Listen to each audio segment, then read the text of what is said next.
Hey Reddit, I never thought I'd be the one typing one of these posts. I've been a lurker here for years, chuckling at some of the wild stories, sympathizing with others, but always thinking, that could never be me. Well, here I am. 34 years old, married for 7 years, together with my wife, let's call her Jenna, for 10.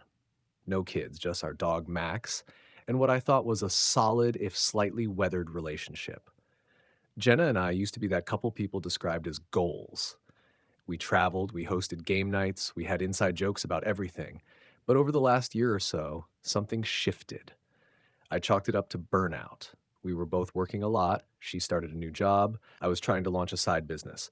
Less time together, sure, but still, I believed we were good until I started noticing weird things, small things, like her suddenly needing privacy on her phone, which used to sit face up, unlocked everywhere, or the way she started dressing up a little too much for girls' nights. I told myself I was overthinking, that I was paranoid, that I needed to trust my wife. And I did. God, I did.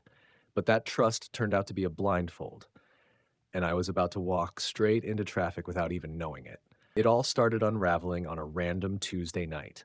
Jenna was in the shower and her phone buzzed on the nightstand. I wasn't snooping, I swear. I wasn't that guy.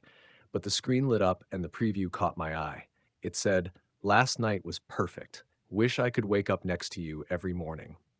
From someone saved as Megan G. My stomach dropped. I stared at it, not knowing what to do. Jenna had a best friend named Megan, but this wasn't her. The tone, the emoji, everything screamed not just a friend. And honestly, Jenna and the real Megan hadn't spoken in months. I don't know what came over me. I opened the phone. Yes, I know, privacy, but at that point, my gut had gone full DEFCON 1. Her messages with Megan G were all there, romantic, graphic, and detailed. Except it wasn't Megan, it was a guy.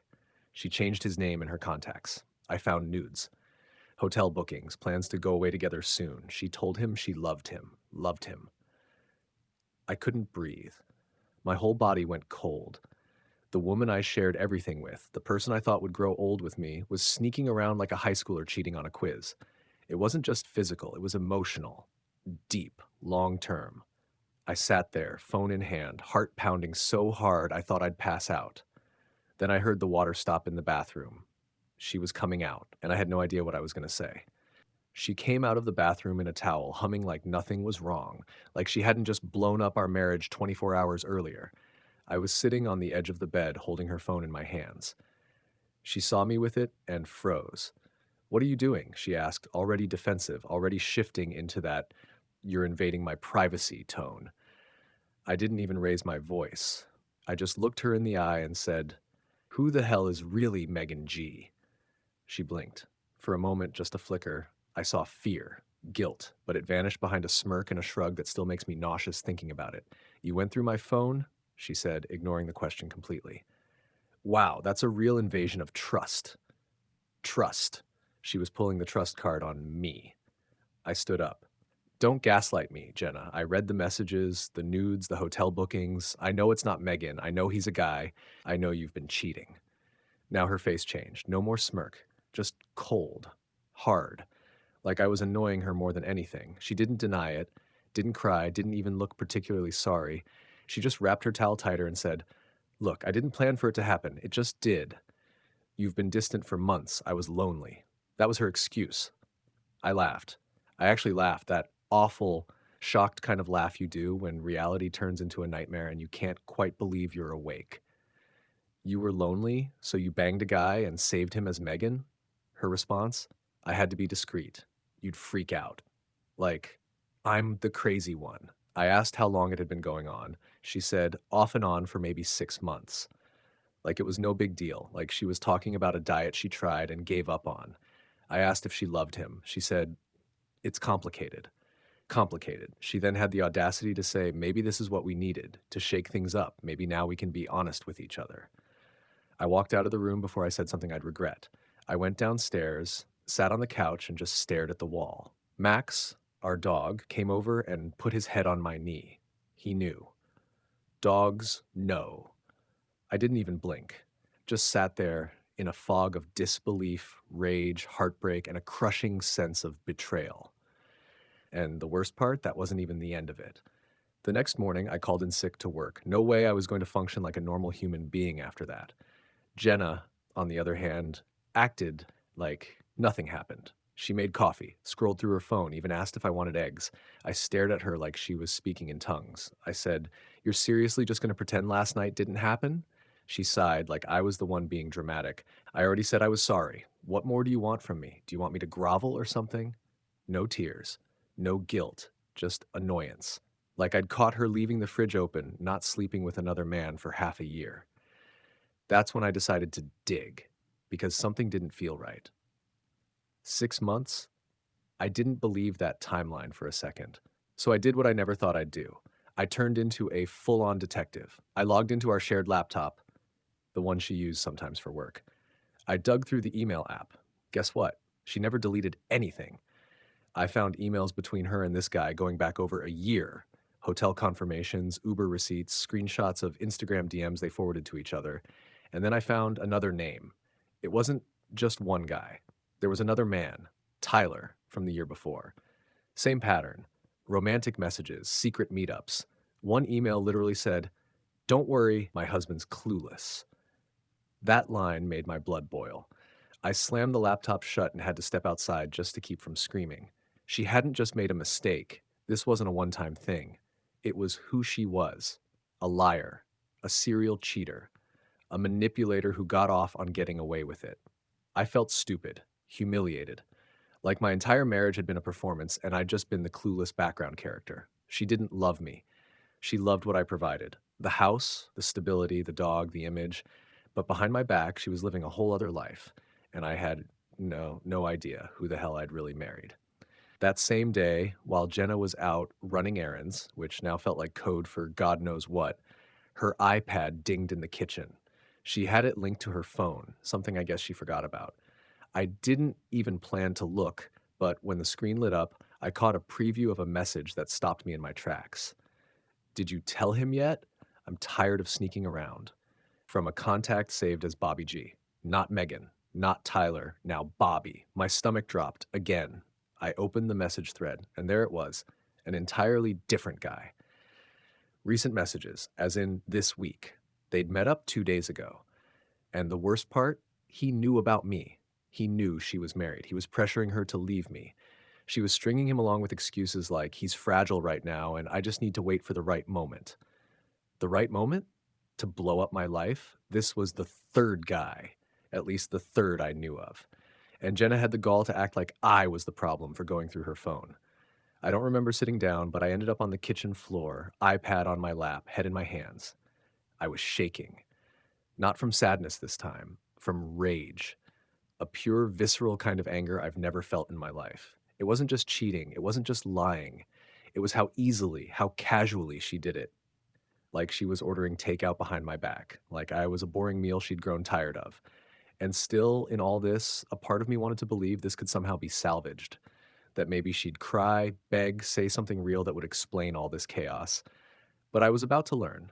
Jenna never had limits. She wasn't just reckless, she was dangerous to my sanity.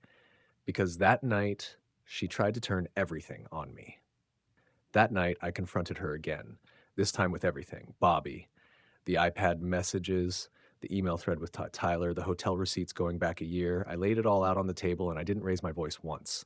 She didn't deny it. She didn't even flinch. She just rolled her eyes and said, "Are you done playing detective now?" I swear I felt something snap inside me. I asked her why. Why the hell would she do this? With multiple guys? While living in the same house, eating meals I cooked, cuddling on the couch like nothing was wrong? That's when she crossed a line I never thought she would.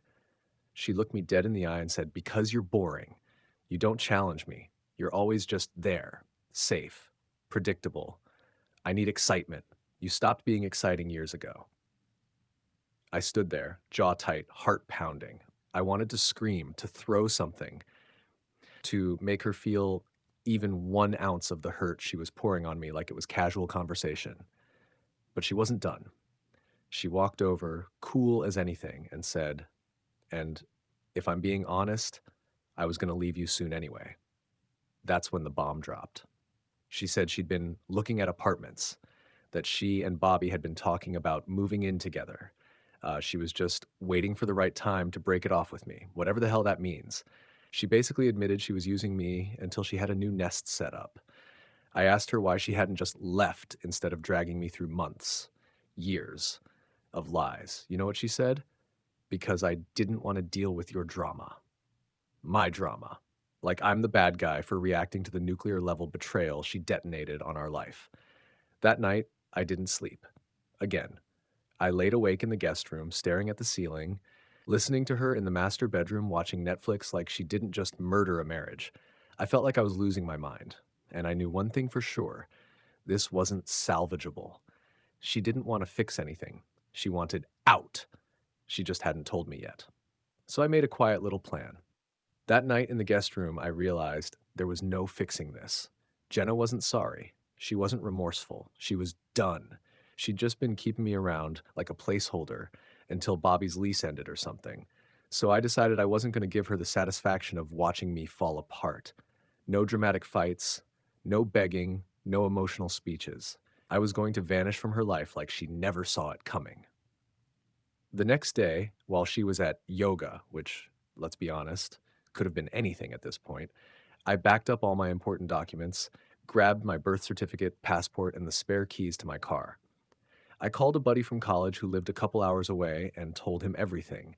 He said I could crash at his place for as long as I needed. I started looking at apartments, lawyers, therapists, quietly, calmly. Jenna was walking around like I didn't exist, so I figured I'd make that reality true. But then, just as I thought I was regaining control, the twist hit. I came home from a quick grocery run. Yes, I was still doing the damn groceries like an idiot, and she was standing in the kitchen with a smug look on her face. "Funny thing," she said, holding my iPad. "You should really log out of your search history if you're planning something." I froze. She'd seen my apartment searches, probably saw the emails to lawyers too. And then she dropped this little gem. "If you try to screw me over in a divorce, I'll make sure everyone thinks you were the abusive one. I'll cry. I'll post screenshots. You don't think I can spin this? I've got receipts too, and I know how to use them." I stood there in stunned silence, heart hammering. I knew she was manipulative. But this was next level. She wasn't just lying, she was threatening me. At that moment, everything became clear. I wasn't dealing with someone who made a mistake. I was dealing with someone dangerous, emotionally unhinged, someone who would burn everything down and salt the earth before letting me walk away clean. I nodded, said nothing, walked upstairs like I was fine. But inside, I was already rewriting the plan. It was no longer just about leaving. Now it was about protecting myself before she destroyed me. After Jenna's threat, I knew I couldn't just walk away, not without covering every base, not with someone who would weaponize lies and fake tears to ruin me. So the next morning, I booked a consult with a divorce attorney. Not the cheapest guy, but he came highly recommended by a friend who's been through a messy split. I met him after work. I completely paranoid the whole time Jenna was tracking me somehow. I told him everything: the cheating, the threats, the messages, the emotional manipulation. The lawyer listened carefully, took notes, and then said something that made my jaw hit the floor. "Your name's on everything: the mortgage, the car, the bank account. She's barely worked in the last 2 years, right? Right? Right." That means, unless you agree to it, she doesn't get to just take off with your money or assets. But if you don't act fast, she might try to anyway. I've seen it before. First move matters here. Then he asked if I had proof of her affairs. I told him about the emails, screenshots, text. He smiled and said, "Good. You'll need those. In this state, cheating can still impact the divorce, especially when it's a pattern." Here's the kicker, though. He asked if we had a joint account. We did. And he said, "Drain it, half, immediately, before she does it first." Now, I'm not the kind of guy who likes drama. I don't like playing dirty. But when you're dealing with someone who has no line, who's actively planning to smear you online and manipulate the story, you do what you have to do. So that night, I transferred half the joint savings into a new account. Not a penny more, just 50%. Fair. Documented, traced. Then I started printing everything: texts, emails, screenshots, timestamps, receipts, all of it. I backed them up to 3 drives and locked them in my car because I knew she'd come for it once she caught wind of what I was doing. And I was right. 2 days later, she went full psycho. I knew it was coming, but even then, I wasn't prepared for just how fast the mask would drop. It started with Jenna storming into the room while I was folding laundry, real casual evening stuff, and screaming, "What the hell did you do with the bank account?" No hello, no lead up, just straight up rage. I calmly told her, "I took my half, just my half, you can check the math." She didn't care. She threw a coffee mug at the wall, missed me by about a foot, and started yelling about how I was stealing from her, how I was trying to punish her because I was too weak to handle a real woman. Then she grabbed her phone, and this part still messes with my head. She went on Instagram Live. Yeah, she actually tried to blast me publicly in real time. She's pacing around the kitchen, ranting to her followers, saying crap like, "My toxic husband is trying to control me, steal my money, and emotionally abuse me. This is what happens when you try to leave a narcissist. Don't let these men break you." I was in shock. She didn't even care that I was standing there. She just kept performing, crying on cue, turning the phone at angles to show the house like it was a crime scene. The next morning, she had posted some cryptic quotes about escaping emotional abuse and being silenced. Her friends, the ones who don't know the real story, were flooding her with hearts and "you got this, queen" comments. It was like I was watching someone rewrite reality in front of me. She blocked me from her social media that afternoon. Then I got a message from Bobby, of all people, telling me to back off and let her go peacefully. Peacefully? Like she hadn't just launched a smear campaign before I'd even filed papers? That night, I sat in my car for 2 hours after work, just breathing, thinking, trying not to explode, trying not to scream into the void, because I knew now this wasn't just a divorce, this was war. And the only way out was through it, with receipts, lawyers, and a steel spine. After that Instagram live stunt and her little social media soap opera, I knew waiting any longer would be a huge mistake. She was setting the narrative, turning herself into some kind of victimized heroine. And the longer I stayed silent, the more power I gave her. So I filed. Clean, fast, airtight. My lawyer helped me push the paperwork through that same week. Based on everything I had, the evidence of multiple affairs, her threats, the financial games, he said we were in a strong position. But I didn't want her to find out about the divorce from a knock on our front door. No, I wanted her to feel a fraction of the chaos she put me through. So I did something a little petty.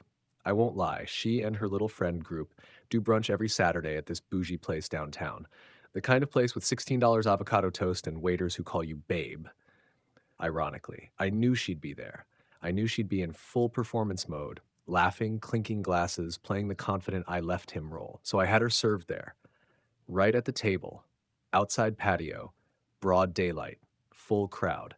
The process server walked up, confirmed her name, handed her the manila envelope, and said, "You've been served." She looked stunned, frozen mid mimosa. Her friends' jaws dropped. One of them actually gasped like it was a soap opera. Jenna turned beet red, stood up, and yelled, "Are you serious right now?" The server just nodded and walked away. I watched from across the street. Didn't smile, didn't laugh, just watched. It wasn't about revenge, it was about closure. She stormed out 5 minutes later, called me 10 times in a row, and left a voicemail saying I was cruel, vindictive, and embarrassing her for no reason. No reason? I had a whole folder of reasons. The next day, she tried to come back to the house all sweet and flirty, like nothing happened. Said maybe we should talk and slow things down. I told her no. This wasn't a discussion anymore. And in that moment, for the first time in months, I felt free. So after the brunch ambush, which, yeah, still makes me smirk a little, things imploded fast. Jenna went from smug and manipulative to completely erratic. She started sending me walls of texts at 2 a.m., alternating between, "You're heartless, you never loved me," and "maybe we can still fix this if you stop being dramatic." She'd leave little gifts around the house, perfume bottles, selfies from when we were happy, love notes from years ago. I guess she thought I'd get nostalgic and cave? Nope.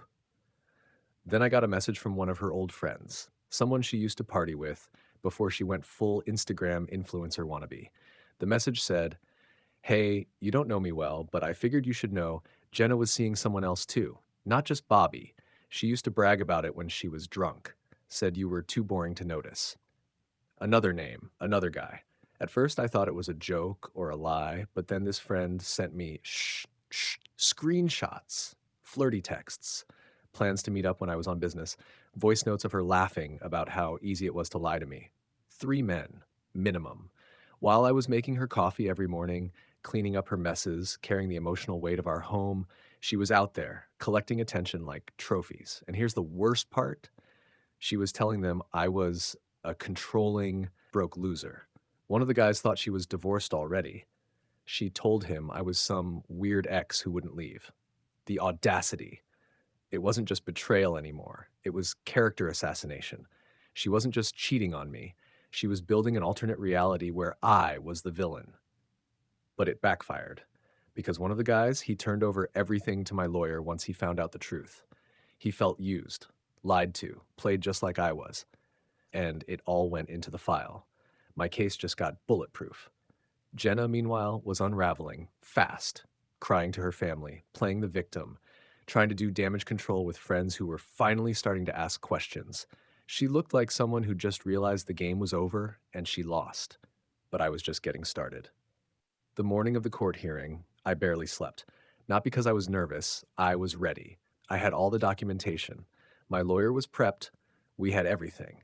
I just couldn't believe it had come to this. 2 years ago, we were planning a vacation to Italy.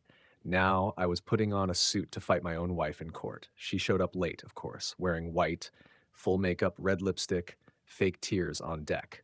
Like this was her stage and the judge was the audience. She didn't look at me when she walked in. Not once. But I caught the little eye roll when the clerk mispronounced her name. That same old, I'm too good for this energy she always gave off when things weren't going her way. Inside the courtroom, it was like watching two different realities collide. Her lawyer tried to paint her as a victim of emotional neglect, claiming she felt unseen in the marriage and made a few mistakes out of loneliness. Mine calmly dropped exhibit after exhibit, screenshots of messages with multiple men, recordings of her screaming threats, voicemails from her pretending to be the wronged wife, and statements from two of the guys she cheated with, confirming the timelines. Jenna looked like a balloon slowly deflating. By the end, she was staring down at the floor like a scolded child. The judge wasn't buying her act. His exact words, "This is a textbook case of betrayal and manipulation. I see no basis for alimony or compensation beyond the agreed division of assets." Boom. No extra money, no special treatment. She left that courtroom with less than she thought she deserved, and way less than she planned to take. As for me, I walked out into the July heat and just stood there. Deep breath, no phone, no noise, just silence. For the first time in months, I wasn't waiting for the next lie. The next fight, the next emotional ambush. It was over. I didn't cry. I didn't smile. I just felt clean, like stepping out of a burning building and realizing you're still alive. You'd think once the divorce was finalized and the dust had settled, I'd feel immediate peace. Like in the movies, guy walks out of court, cue uplifting music, clean slate. Nah, real life's messier than that. The first few weeks were weird. Freeing? Yeah, but also disorienting. I'd spent so long reacting to Jenna's chaos that I didn't know what to do with quiet evenings. No yelling, no passive aggressive comments, no pretending we were okay when we absolutely weren't. I moved into a smaller place across town, just me and a mattress on the floor at first. Bare walls, empty fridge. Felt kind of like starting over after a natural disaster. People started reaching out once they heard the truth. Friends I hadn't talked to in months, some who Jenna had pushed away, started checking in. One of them even said, "Man, you look lighter." He was right. I felt lighter, like I'd been carrying a weight I didn't even realize was there. But not everything got better overnight. There was rage, a lot of it. It would hit me out of nowhere, folding laundry, driving past her old yoga studio, scrolling through Netflix and seeing one of the shows we used to watch together. I'd think about all the nights I stayed up waiting for her, worrying, all the times I believed her lies. All the energy I poured into saving a relationship, she was actively killing behind my back. And what made it worse, she kept trying to claw her way back in. A random text, "Hope you're okay," an email with the subject line, "Sorry," a DM from a burner Instagram account saying, I miss us. No apology for the lies, no real accountability, just breadcrumbs, little emotional hooks, hoping I'd bite, but I didn't. I was angry, but I was done. Instead, I started rebuilding. Piece by piece. Signed up for therapy, started hitting the gym again, even took a solo weekend trip. First time in years, I did something just for me. I was finding myself again. Not the guy who bent over backward trying to keep the peace. Not the guy she gaslit into thinking he was overreacting. Just me. And for the first time in forever, that was enough. It happened on a Sunday. I was making breakfast, real breakfast, not Jenna's gluten-free nonsense I used to choke down to avoid the usual, do you even care about my dietary needs lecture. Just eggs, bacon, and coffee. Sun was out, music playing, peace. Then my phone buzzed. It was her. Blocked number, new account, new attempt. The message was short. I know I messed up, but can we just talk? I think about you every day. Maybe in another life, another life. This wasn't a movie. There was no alternate timeline where she hadn't dragged my heart through the dirt, slept with multiple guys, lied to my face daily, and then tried to flip the script like I was the villain. I stared at the message for a full minute. Not angry, not hurt, just done. There was nothing left to say. No revenge, no closure, no let's meet for coffee and talk it out. She didn't want forgiveness. She wanted a reset button. But I'm not a video game. I tapped block again. Then I deleted every thread, every picture, every folder that had her name on it. Gone. Clean slate. No more looking back. I won't lie, my hands were shaking a little, not because I was second guessing, but because this was final, like carving your name into concrete and walking away. I exhaled, sat down, took a sip of my coffee. She was no longer my problem, no longer my wife, no longer in my story. So here I am, single, healing, rebuilding. It's been months since I last heard from her. The divorce is finalized, my place finally feels like home, and I sleep like a damn baby. Looking back, I keep asking myself the same question. And again, it's like, how did I not see it? How did I for so long? Here's the truth. It's not because I was stupid. It's because I loved her. Deeply, honestly, stupidly. And love, real love, makes you hopeful. It blinds you a little. You think she's just going through a phase, or we've been together so long, we'll figure it out. But not everyone deserves that kind of grace, especially not someone who uses your love against you. What I learned? Lies always leak. You'll feel it in your gut way before you see it with your eyes. Don't ignore that feeling. If someone disrespects your peace more than once, that's who they are. Love doesn't require you to drown to keep someone else afloat. You can't save someone who doesn't want to be saved. And you're not responsible for fixing someone who's actively breaking you. I also learned that I'm stronger than I thought, that walking away doesn't make you weak, it makes you wise, and that sometimes losing someone is the best damn thing that can happen to you. If you're reading this and you feel like something's off in your own relationship, trust yourself. Don't wait until you've given your last ounce of energy to someone who will never match it. Heal, grow, take your power back. And to anyone who's been through something like this, you're not alone, you're not broken, and you're going to be okay. Hell, you might even be better than ever. Thanks for reading. A guy who finally walked away.